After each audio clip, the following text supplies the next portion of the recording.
हमने chapter number 1 complete कर लिया, 2 कर लिया, 3 कर लिया, 4 कर लिया, 7 कर लिया, 13 कर लिया, 14 कर लिया। 7 चैप्टर हमारे कंप्लीट हो चुके हैं, 7 बचे हैं। चलो, आपने स्टार्टिंग के 3 महीनों में 7 चैप्टर कर लिए, अच्छी बात है।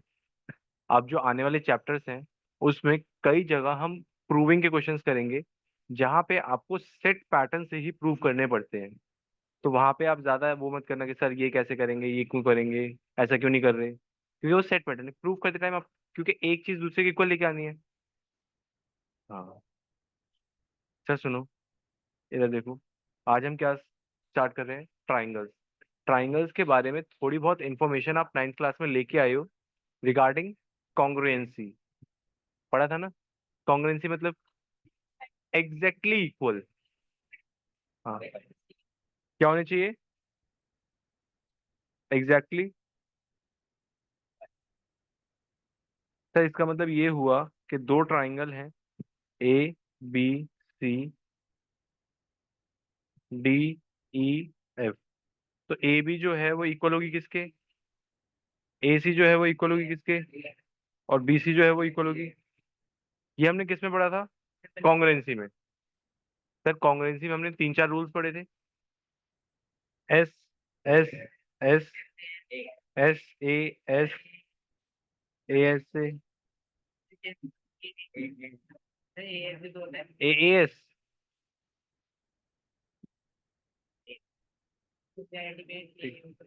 हालांकि चलो ठीक है, आप बोल रहे हो तो मान लेते हैं। हाँ करते हैं, बहुत कम यूज करते हैं इसका हम। तो सुनो, हम इसकी जगह वापस से इसी पे आ जाते हैं, ए एस पे। क्योंकि वो अगर दो एंगल इक्वल है तो तीसरा ऑटोमेटिकली इक्वल होगा, तो वो उसकी वजह से हम इस पे आ जाते हैं।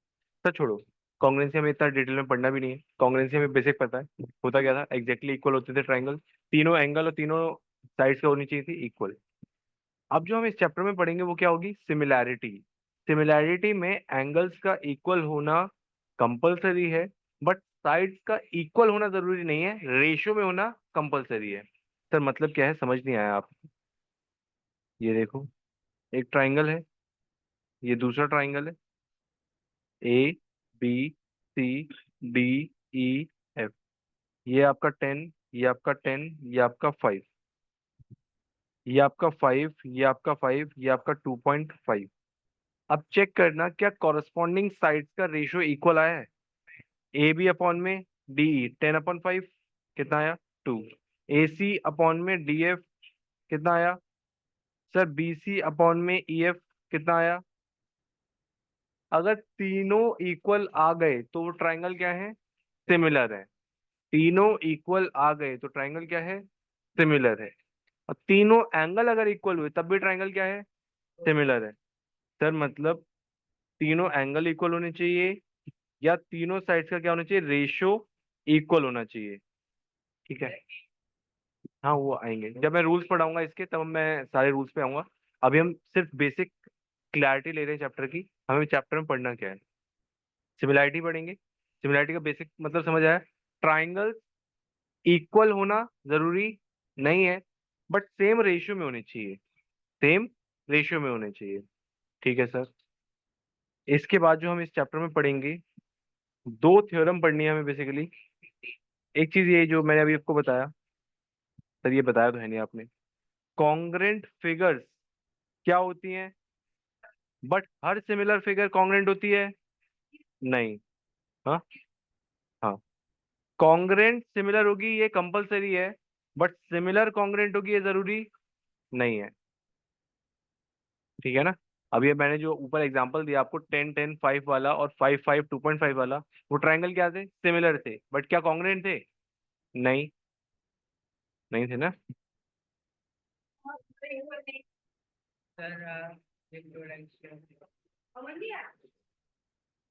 इंट्रोडक्शन जो मैंने दिया वो था। अब हम मेन स्टार्ट कर रहे हैं। सर जो हमें इस चैप्टर में फर्स्ट एक्सरसाइज के बाद सेकंड एक्सरसाइज में पढ़ना है उस पे आते हैं। फर्स्ट एक्सरसाइज में आपके एमसीक्यूज वगैरह हैं, oh sorry, fill in the blanks वगैरह हैं, वो आप कर लोगे, मुझे आपसे आप पे उम्मीद है। सर सारे सर्कल हमेशा सिमिलर होंगे, सारे स्क्वायर सारे रेक्टेंगल्स हमेशा क्या होंगे? सिमिलर होंगे, ऑलवेज। ट्राइंगल्स में अलग अलग रूल्स लगेंगे, वो हम चेक करेंगे। सर ये देखना, सबसे पहले हमें एक ये थ्योरम पढ़नी है। थ्योरम क्या कहती है, पहले ये सुनो। ए बी सी क्या है, एक ट्राइंगल है। अगर इस ट्राइंगल में आप एक लाइन ड्रॉ करते हो parallel to any side of the triangle, sir मतलब मैं यहाँ लाइन ड्रॉ करता हूँ पैरेलल, मैं यहाँ लाइन ड्रॉ करता हूँ पैरेलल, या मैं यहाँ लाइन ड्रॉ करता हूँ पैरेलल, कोई सी भी आप पैरेलल लाइन ड्रॉ कर सकते हो। अभी हम इससे समझ रहे हैं। एक मैंने लाइन ड्रॉ की parallel D, A B C triangle था, उसमें मैंने डी ई पैरेलल ड्रॉ की, किसके, बी सी के। तो फिर जो ये रेशियो बना है ए डी अपॉन में डी बी इक्वल होगा किसके, ये कौन कहता है, थ्योरम 6.1, हिल्स थ्योरम। हाँ, इसी को क्या बोलते हैं, हिल्स थ्योरम। एग्जाम में प्रूव करने के लिए आती है, इसका प्रूफ हम पढ़ेंगे बाद में। पहले आप ये नोट करो theorem. If a line is drawn parallel to one side of a triangle to intersect the other two sides in distinct point, the other two sides are divided in the same ratio.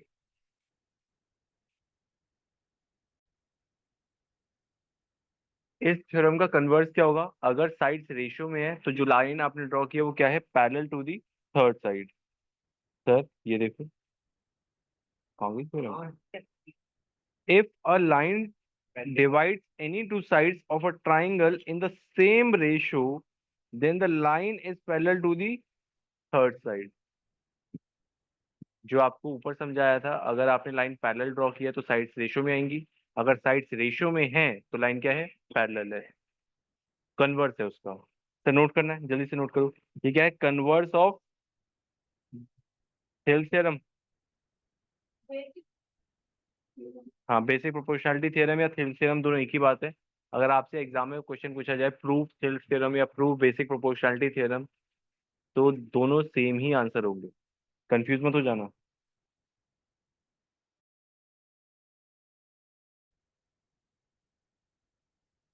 जो मैंने अभी तक आपको बताया कि अगर side parallel है, जो आपने लाइन ड्रॉ की है उसके, तो जो बाकी दोनों साइड्स हैं वो रेशियो में आ जाती हैं। ये देखो क्वेश्चन दे रखा है, फिगर आपकी ये रही। डीई क्या है, पैरेलल है किसके, बीसी के। DE is parallel to BC. इसका मतलब क्या हुआ, ए डी अपॉन में D B is equal to A E upon में ई सी।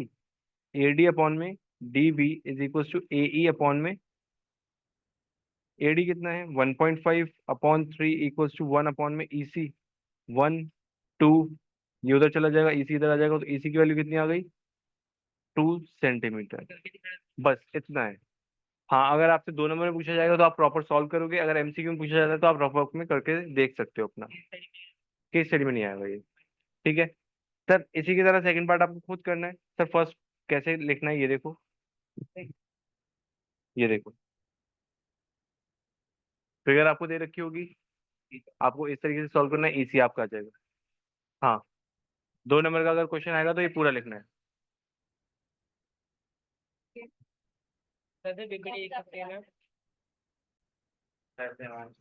फर्स्ट पार्ट हो गया आपका, सेकंड पार्ट में देखो आंसर क्या आएगा, A D upon D B equals to A E, तुम्हारे लिए समझा ही नहीं रहा था मैं, ए अपॉन में E C. Sir A D मुझे फाइंड करना है, ए डी अपॉन में डी बी कितना है 7.2 इक्वल्स टू 1.8 अपॉन में, डेसिमल रिमूव किया, 1 3 2.4, तो ए डी मेरा कितना आ गया 2.4। Easy PG. सर यूनिट आपको लगा के आनी है, बिल्कुल लगा के आनी है। ठीक है सर, यही आ रहा है आंसर। अगर नहीं आ रहा है तो आपने कैलकुलेशन में कहीं ना कहीं गलती करी होगी। अब आपको मैं क्वेश्चन नंबर 2 फर्स्ट पार्ट आपको खुद ट्राई करना है, 2 मिनट है आपके पास, क्वेश्चन नोट करना है, बिल्कुल करना है। 2 मिनट बाद में चेक करना है। सर सुनो क्वेश्चन क्या है, ओए चुप हो जाओ। E F are the points on the side PQ and PR of triangle PQR। मतलब आपका एक ट्राइंगल है PQR, उसमें 2 पॉइंट हैं E और F।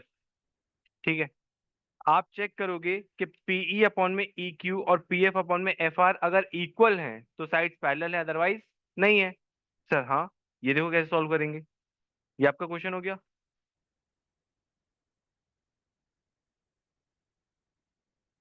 इसमें आपने, ये आपको साइड्स दे रखी थी, आपने चेक किया पीई अपॉन ई क्यू, आपने चेक किया PF upon F R. First वाले में कितना आया 1.3, सेकंड वाले में कितना आया 1.5। क्या रेशियो इक्वल आया है?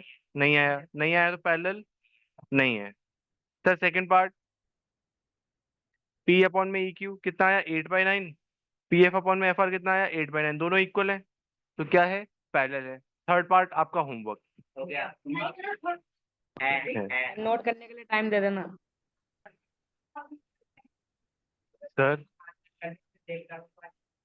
हाँ, अगला क्वेश्चन देखना। If in figure L M is parallel to C B. Sir figure क्या है ये, एल एम जो है वो पैरेलल है किसके, सी बी के। एल एम जो है वो पैरेलल है किसके, सी बी के। तो इसका मतलब क्या हुआ, ए एम अपॉन में एम बी जो है वो इक्वल होगा किसके, ए एल अपॉन में एल सी के। ये तो हमें पता ही है। और एल एन जो है वो पैरेलल है किसके, सी डी के। एल एम जो है वो पैरेलल है किसके, सी डी के। तो जो ए एन है अपॉन में एन डी इक्वल हो जाएगा किसके, ए एल अपॉन में एल सी। यहाँ तक कोई दिक्कत परेशानी नहीं? चेक करो क्या यही लिखा है, ये गिवन था आपको, ये प्रूफ करना है। ये तो क्वेश्चन से नोट कर लिया मैंने, क्वेश्चन से चीटिंग करी है। एबीसी ट्राइंगल में एल एम पैरेलल गिवन था किसके, सीबी के। तो ए एम अपॉन में एम बी जो है वो इक्वल आ गया किसके, ए एल अपॉन में एल सी के। सिमिलरली ट्राइंगल एडीसी में एल एन पैरेलल गिवन है सी डी के। तो ए एन जो है वो, ए एन अपॉन में एन डी जो है वो इक्वल आ जाएगा किसके, ए एल अपॉन में एल सी के। देखना, फर्स्ट वाला रेशियो ए एल अपॉन में एल सी के इक्वल, सेकंड वाला रेशियो ए एल अपॉन में एल सी के इक्वल, तो दोनों आपस में इक्वल हो जाएंगे। सर यहां तक हमें समझ आ गया, ए एम अपॉन में M B is equal to A N upon में एन डी, यहां तक समझ आ गया। यहां तक नोट करो, फिर आगे समझाता हूं मैं। सर सुनो, हमने यहां तक कर लिया। सर कहाँ तक, ए एम अपॉन में M B is equal to A N upon में एन डी। लेकिन आप अपने प्रूफ चेक करना, क्या यही चाहिए था आपको, ए एम अपॉन में ए बी चाहिए और ए एन अपॉन में ए डी चाहिए। मुझे न्यूमरेटर तो मिल गए, डिनोमिनेटर अभी नहीं मिले। सर जब भी आप सॉल्व करने जाओ प्रूविंग के क्वेश्चंस, जहां पे आपको न्यूमरेटर मिल जाए डिनोमिनेटर ना मिले, या डिनोमिनेटर मिल जाए न्यूमरेटर ना मिले, उस केस में आप क्या करोगे, नहीं रेसिप्रोकल का केस अलग है, आप वन प्लस करोगे। सर वन प्लस किस में करेंगे, सुनो सुनो सुनो सुनो, ए एम अपॉन में ए बी है और वो किसके इक्वल है, ए एन अपॉन में ए डी। ये आपको क्या करना है, प्रूव करना है। लेकिन आपके पास क्या आया है, ए एम अपॉन में M B equals to A N upon में एन डी, ये आया है। सर जो आपका न्यूमरेटर चाहिए वो हमेशा सॉल्व करते टाइम कहाँ होना चाहिए, डिनोमिनेटर में। सर मुझे क्या चाहिए, ए एम अपॉन में ए एम और ए एन किस में चाहिए, न्यूमरेटर में। तो जब मैं सॉल्व कर रहा हूँ तो वो किस में आनी चाहिए, डिनोमिनेटर में आनी चाहिए। इसलिए मैंने क्या किया, इसे रेसिप्रोकल कर दिया। अब मेरा ए एम और ए एन कहाँ आ गया, डिनोमिनेटर में। सर ऐसा क्यों किया है, क्योंकि जब मैं सॉल्व करूंगा मेरा डिनोमिनेटर चेंज नहीं होगा, न्यूमरेटर चेंज होगा। तो मुझे चेंज करना है ना वो। हाँ सर दोबारा समझाओ, कुछ समझ नहीं आया, सर के ऊपर से बात करिए। सुनो, आपको प्रूव करना है ए एम अपॉन में A B is equals to N D upon में ए एन, और एन डी अपॉन में, सर ये देखो A N upon, A N upon A D, ये प्रूव करना है। आप अभी तक किस पॉइंट पे आ चुके हो, ए एम अपॉन में एम बी पे आ चुके हो, इस पे आ चुके हो आप। सर सुनो, जब भी आप प्रूव करते हो उस केस में, पहले मैं आपको प्रूफ समझा देता हूँ, फिर आपको लॉजिक समझ आएगा उसके पीछे का। देखना, आपके पास ये आ गया था, सबसे पहले आप क्या करोगे, इसे रेसिप्रोकल, रेसिप्रोकल करते टाइम आपका क्या आ गया, एम बी अपॉन में A M equals to N D upon में ए एन। मुझे ए बी चाहिए था, मतलब पूरी साइड चाहिए, ए डी चाहिए पूरी साइड है ना। तो उसके लिए मैं क्या करता हूँ, ऐड कर देता हूँ क्या, वन दोनों साइड पे। फिर मैंने क्या लिया, एलसीएम, एलसीएम लिया, ऊपर क्या आ गया, M B plus A M. M B plus A M क्या बन जाएगा, N D plus A N क्या बन जाएगा, ए डी। क्या मुझे ये न्यूमरेटर में चाहिए थे? नहीं, ये मुझे क्या चाहिए थे, डिनोमिनेटर में। तो मैंने क्या कर दिया दोबारा, रेसिप्रोकल। सर अगर हम रेसिप्रोकल नहीं करते तो उस केस में क्या होता, उस केस में आपका ए एम क्या हो जाता, चेंज हो जाता। सर कैसे, ये देखो, आप क्या करते, इसी में वन ऐड करते, ए एम अपॉन में M B plus M B हो जाता, whole upon A N upon A N plus N D upon में एन डी हो जाता। तो ये क्या हो जाता आपका, A B upon M B, A D upon N D. A B और एन ए डी तो मिल गया आपको, लेकिन जो आपको न्यूमरेटर चाहिए था वो नहीं मिलेगा। इसलिए जो भी आपको न्यूमरेटर चाहिए होता है उसे हम डिनोमिनेटर में लेके आते हैं, ताकि वो चीज क्या रहे, सेम रहे, दूसरी चीज आपकी चेंज हो। ठीक है सर, समझ आ गया थोड़ा थोड़ा, एक बार खुद करेंगे तो पूरा समझ आ जाएगा। चलो फिर, नोट करो, यहाँ से यहाँ तक नोट करना।